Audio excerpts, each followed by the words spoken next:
Today we're going to see a very, very bad man go night-night.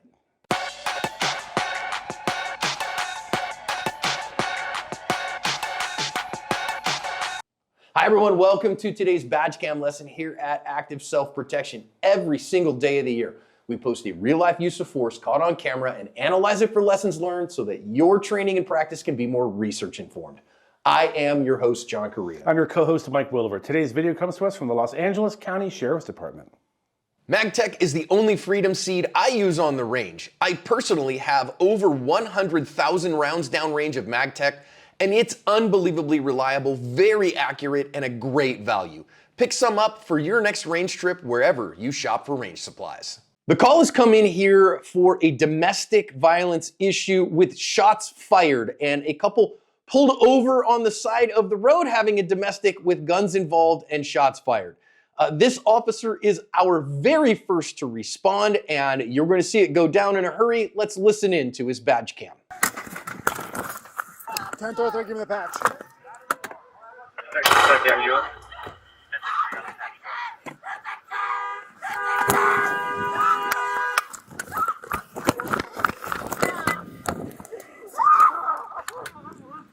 Nine 998, Sloan Canyon Road. Give me the patch. 10-3, give me the patch.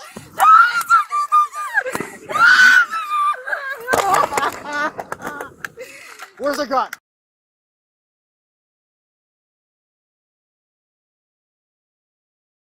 Move. It's right there. Oh my God.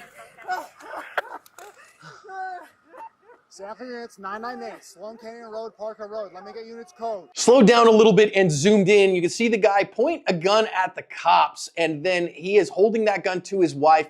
And then the officer, at a very small, reduced size target at 12 to 15 yards, puts one shot on that guy. Remarkably, that dude lived and is facing a host of charges. I can't believe he lived given what happened there. You can see the guns that they confiscated from him. Thankfully, neither the woman nor the child was physically injured in this, though, of course, in domestic violence issues, the injuries go deep on the emotional and spiritual side. Man, we bag on a lot of cops for their shooting ability. Not this homie. No, not at all. That was impressive. So I think this officer deserves to be a part of the Special Pants Brigade, Mike, but I am going to start here with some critique and some suggestion here because he gets a gun out. I get it. He thinks, man, I'm going to have to shoot this guy most likely. So he gets a gun out in his hand while he's still driving. And I'm just going to start calling this driving the Popo Wurlitzer here. And yes, if you understand that term, it's time to schedule your colonoscopy and make sure that your will is signed. But recognize he's trying to drive with both feet and both hands and not point a gun at himself. And trying to play the Wurlitzer like that is a terrible idea. Leave the gun in the holster. You should be confident enough in your draw that you can get that gun out quickly when you need it so that you don't do stuff like this and end up having to work a gear shift with a gun in your hand. Somehow I get the Wurlitzer reference, and yet I don't quite qualify for the senior menu at Denny's, but a couple more years we're going to get there. I got something to say about this. I know people will criticize John and I going, well, you don't know what it's like. You know, you got to get that gun out early. You know, you're going to be facing somebody with a gun. I do know what it's like. And I did this a couple times myself when I was active duty law enforcement. And looking back, I wish I had not. The reason being is, especially the car's not, in park yet. There's a lot of movement going on. You're under a lot of stress. Although this guy he seemed impervious to stress, quite frankly. However, putting the thing into gear, and then, as we're going to see in a moment, man, for just a split second there, that thing is pointed in a very bad spot. You don't want to shoot because it's a place where you can bleed to death, in like 15 seconds if you're not careful. So leave the gun in the holster until you are, I would say, at least halfway, if not fully out of the car. You're going to save yourself potentially a lot of aggravation. But this is really the only real nitpick we kind of have for this guy. He did a really outstanding job. So this is why we say what we say here, because if you noticed, he is pointing that gun directly at his left femoral artery. And that little soft meaty bit, if God forbid he has a negligent discharge there because he's trying to get on the trigger soon or because he grabbed a hold of the handle of the door and pulled, and that made him pull with his right finger too, that sympathetic squeeze, that interlimb intercalation happens. And man, that could have led to really bad stuff. Now it didn't here, and success is a heck of a deodorant. And this guy, again, is a member of the Special Pants Brigade. But this is why we say leave the gun in the holster, because we have to follow the rules of safe firearms handling all the time. It's a minor thing that I would strongly encourage every officer to think about, train their rookies on, think about just for a few minutes. We shouldn't have to tell people, don't draw guns while you're seated in a car. And yet here we are. Especially triply, quintuply so when you are the driver, even the passenger, in my opinion. But now, Mike, let's talk about the bigger issue here. He gets out, and I understand that maybe he wants his gun out early because it's going to take him a while to get out of that car with the big brass balls he has to haul out of there and get this hit on target. This is a 12 to 15 yard shot on a partially occluded target with a high value, non-shoot right next to him.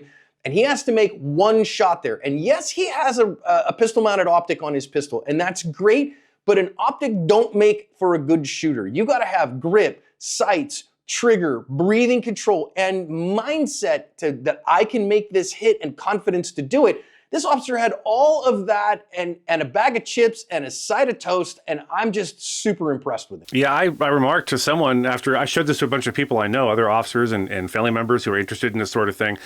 And I had to say, look, I don't know how he moves so quickly with those giant pendulous dangling medicine balls he carries around with him all day long, because this guy is an absolute unit. I can laugh about it a little bit because our guy lived, as it turns out.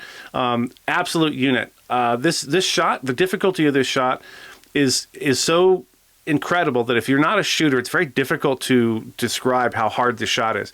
The thing I noticed is he's so incredibly calm, because normally, you roll up something like this, you're going to be breathing heavy. I think he probably practices combat breathing, if I had to guess, because he is so incredibly calm and able to deliver this. And like John said, this requires a lot of skill, not just the equipment's good. I think what he has looks like a pretty good setup. He has a dot. He's obviously clearly practiced with it and with dot offset and all the rest of it. But this is where marksmanship comes in. All the equipment can be right, and we talk about that all the time, being confident that, do I have a round in the chamber? Is my gun going to cycle? Do I have good ammo? Is everything working properly? The last thing you want to have to worry about is your actual ability, and his actual ability was outstanding. This is not a lucky shot. He didn't get lucky. This guy made an incredible shot at a distance that this shot really belies how hard this shooting problem was for him. Absolute unit. I was really, I was astounded when I watched this the first time. I couldn't believe it. I will say this, having a pistol-mounted optic does make this easier. I'm not saying that having an optic is not a contributing factor here, because this is much easier with a dot than it is with irons. There's no question about that. That said, this is like Special Pants Brigade stuff here. This is quite a big deal. This guy's got, 50-pound kettlebells swinging along with him. And so if you know this officer or you have the ability to get a hold of him, get a hold of us, because we just got some Special Pants Brigade patches and we would like to send him one because he is absolutely a member of the Special Pants Brigade. That said, for everyone else out there, could you make this shot? Be honest with yourself. Be real. Could you really do that under duress with the consequences of a miss being somebody's life? If the answer is no, time to hit the training. Time to make sure that you're out there on the range enough, that your dry practice is good enough that you can do that. One shot was what it took. Then he reassessed, okay, no more, I gotta get out there. Now he's gonna come back and get after this guy. Now, I understand that he wants to get this guy away from the gun, away from the car, away from the victims here, Mike. He grabs a hold of him here in order to drag him away. I will note he still has his gun in his hand. So it seems like he has a hard time with his gun in the holster. And maybe, I don't know, maybe that's from a subconscious thing that I'm not confident enough out of the holster that I can get it out in a hurry when I need to. And so that's a skill to be subconsciously competent about, unconsciously competent about. So then that way you put that gun away so that you're not endangering everyone with the gun. Yeah, I think one of the things we talked about in our pre-brief, John, was that, also, he could be worried about the female half. He doesn't know her, doesn't know anything about her. She might be now immediately upset that her husband or estranged husband or whoever it is, the father of her child, has been shot, and that's why he kept it out. I don't think so. I think this was something he did unconsciously. I don't think he realized he was doing it because, yeah, it's not a great look. So definitely try to holster up. I imagine this guy's probably pretty competent and on holstering his firearm and holstering his firearm, no look, and that giant, Safariland bucket he's got on his hip. But this is something you want to avoid because, even though that first shot was justified, if you did have an ND at this point, that is not a justified shot, and you're going to have legal problems moving forward. I do want to address that. We people like to poke fun at the screaming woman who's not very helpful in situations. Listen, understand this woman probably has some measure of feeling for this guy. He's evidently the father of her child. So her reaction is perfectly natural, despite the fact that he was abusing her and threatening her with a gun. This is the psychology of abuse, and she's having real emotions right now, and she is freaking out. And I don't blame her. I'm not mad at her. I know the screaming woman is not helpful to law enforcement, but that's just something you got to deal with and work through. I get it. She's been through the most traumatic incident in her life about 23 seconds ago, so I'm going to give her a break for sure. Yeah, may we never forget that these are real people with real emotions that are involved in these. Also, if the officer felt like he still had to have his gun in his hand for any of those reasons, then I just wouldn't recommend going hands-on with anyone. Keep your gun out, keep everyone covered, keep our perp covered, and then wait for your backup. That's your option there, rather than, well, I got to keep my gun in my hand and go hands-on with people, because those inter-limb interactions and the sympathetic squeeze is going to create a huge problem. Last thing I want to talk about here, though, Mike, is the fact that our officer, you're going to see him finally kind of corral his pork chop, his lapel mic, back into his hands after he gets kind of the guy close to in cuffs. And then his radio communications were just chef's kiss perfect. He waited until the fight was over and then communicated what he needed. Remember that 5-part way, right? That we've imported from airplanes, from flying. We say who we're talking to, who we are, where we are, what we need, and we shut up. Who we're talking to, who we are, where we are, what we need, and then shut up and listen. And I think he did just literally perfect at that here. This is like textbook. Please, everyone else follow suit. Yeah, 100%. I'm going to say this, because John covered all that really well. His communication was fantastic and succinct. I will now talk to the officers and deputies and agents and whatever else out there who like to be on the radio and like to have long, protracted transmissions on the radio. Don't be that guy or gal. If you're, I don't care if nothing's going on, but especially if you have a deputy like this going to a hot call where there's firearms involved, think before you get on the radio. Do I need to do a radio transmission right now? Can I type this into my mobile computer rather than putting it over the air?